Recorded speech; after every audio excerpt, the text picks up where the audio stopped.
In this training, we are going to discuss how to add a new email list to your aweber account. So what you want to do is log into your aweber dashboard area, and you can do that by going to aweber.com. The first part of creating your new list is to go up here in the top corner, top left, it's going to say your current list. When you first log in, if you already have a few lists, you may see this. When your account's brand new, it's just going to say default, and you'll probably just have one list set up here. So what you want to do is come up here, choose create and manage list. Create and manage list.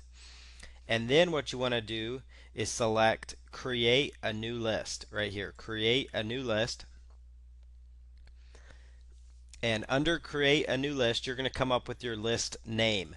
The best recommendation for the best results as far as your list name goes, it should be something that reflects the offer that you are using this for. So if you are selling something and you're setting up a buyer's list, so like the registration page that your buyers land on, you would try to put the name of your product in there. If it's, let's say you're doing a free giveaway offer, you could even identify what the giveaway is, or maybe you're setting it up for a giveaway event or for something else. But the main thing is you want to put in whatever your list name is here. So I'm going to put in my list name as, we're just going to call this, let's say that we're doing something about, let's say weight loss, for example. So let's just put on, weight loss freebie. Oh, looks like it's already being used, so we'll just say WGHTLOSS freebie. And there it is, that's available. And list description, we'll just put in what it is, free weight loss guide.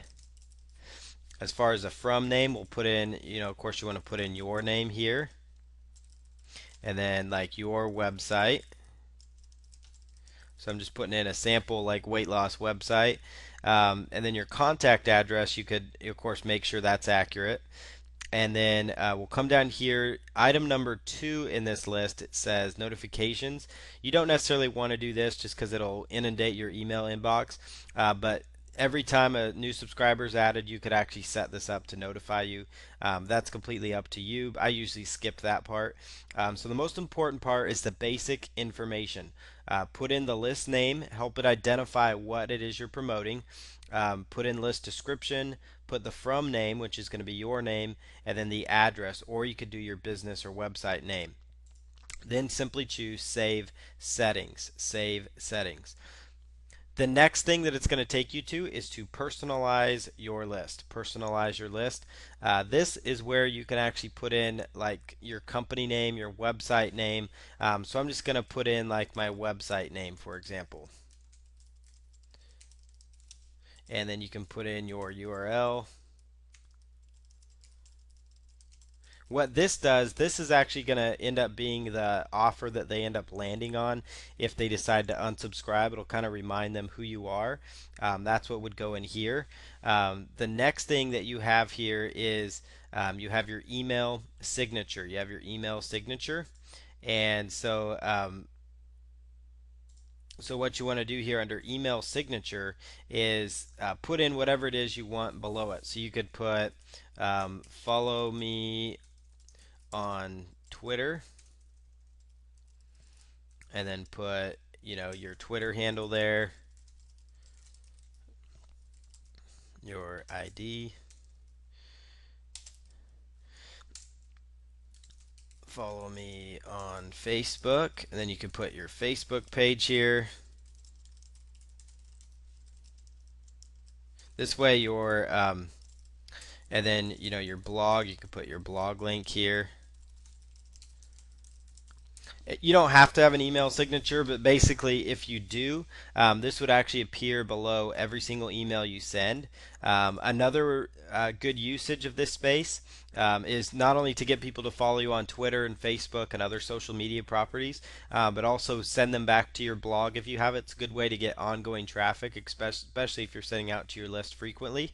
And then the other thing you can do within the email signature is put in things like disclaimers, like, basically, I'm an affiliate. If you buy through my link, those kind of things that protect you. You can put in disclaimers. You can put in just a regular closing of each email. So, email signature, that's up to you. You don't have to do that. That's certainly an optional field. As far as connecting, social media sharing, that's again going to be up to you. You could actually choose these buttons: connect with Twitter or connect with Facebook. And what it would do is every time you send out an email list, you could actually choose when you send out an email broadcast to actually post a copy of your email to Twitter and Facebook. It's not necessarily a bad thing, especially if you have followers on both those that are following you for business, because it's going to assist you in getting more social following and get people that are following you that maybe have missed the email, so now they'll see your offers. So um, next thing is we'll just leave everything else as default. And then global text snippets, typically just leave that blank as well. And then at the very bottom, choose Save Settings to keep moving forward. The next thing we're going to do here, it's going to say your confirmation message. This is going to be the last step of this little part of the segment, but these are all parts of the process of creating your very new email list. So confirmation message, you can choose from a variety of choices they give you.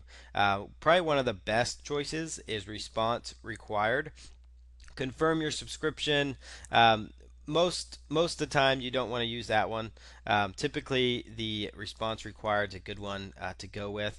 And then just because it tells them this is what you need. Sometimes people aren't excited about signing up for a new subscription, so that might actually reduce the amount of times people click on the confirmation messages.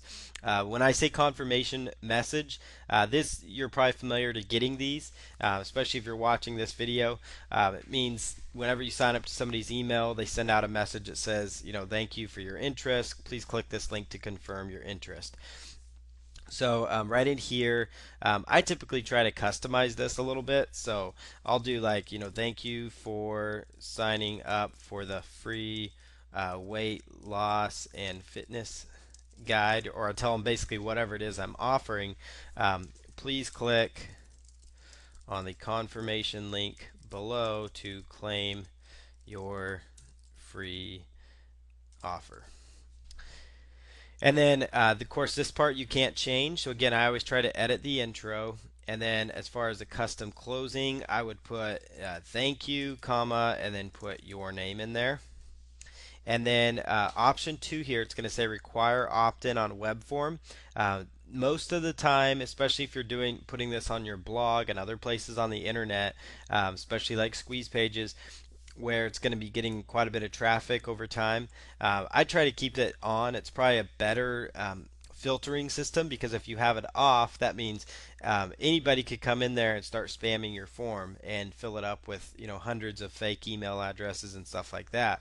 Whereas if you do the confirmation, it will only put them onto your list after they confirm. Some people like to do it with it off. Some people like to do it on. The one thing is, you generally will get about 30%, 25%, depending on the niche. It always varies.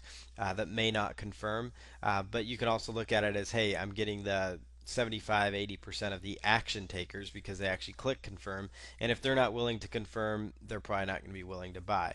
An area instance where you'd want to set this to off would be, like I mentioned earlier, if you are setting this up as a buyer's list. Like, let's say you're setting this up and you're doing a launch and you're going to have buyers coming on your email list.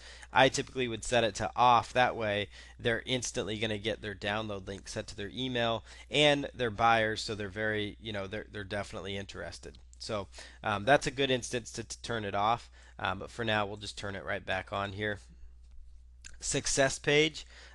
This is going to be the confirmation success page. So most of the time, this is going to be your download page link, or what it's going to be is your special offer if you're doing that like an OTO or a one-time offer. So what this success page is that after they go to their email and click confirm, they're going to be taken to this confirmation success page, which is going to be your download page.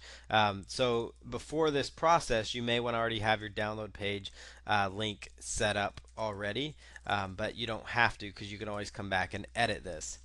And then once you're done with that, just choose Save Settings. And at this point, you'll be able to go back to the home page of your Aweber account up here at the top, and we're going to go all the way down, and we're going to actually see the list that we just set up.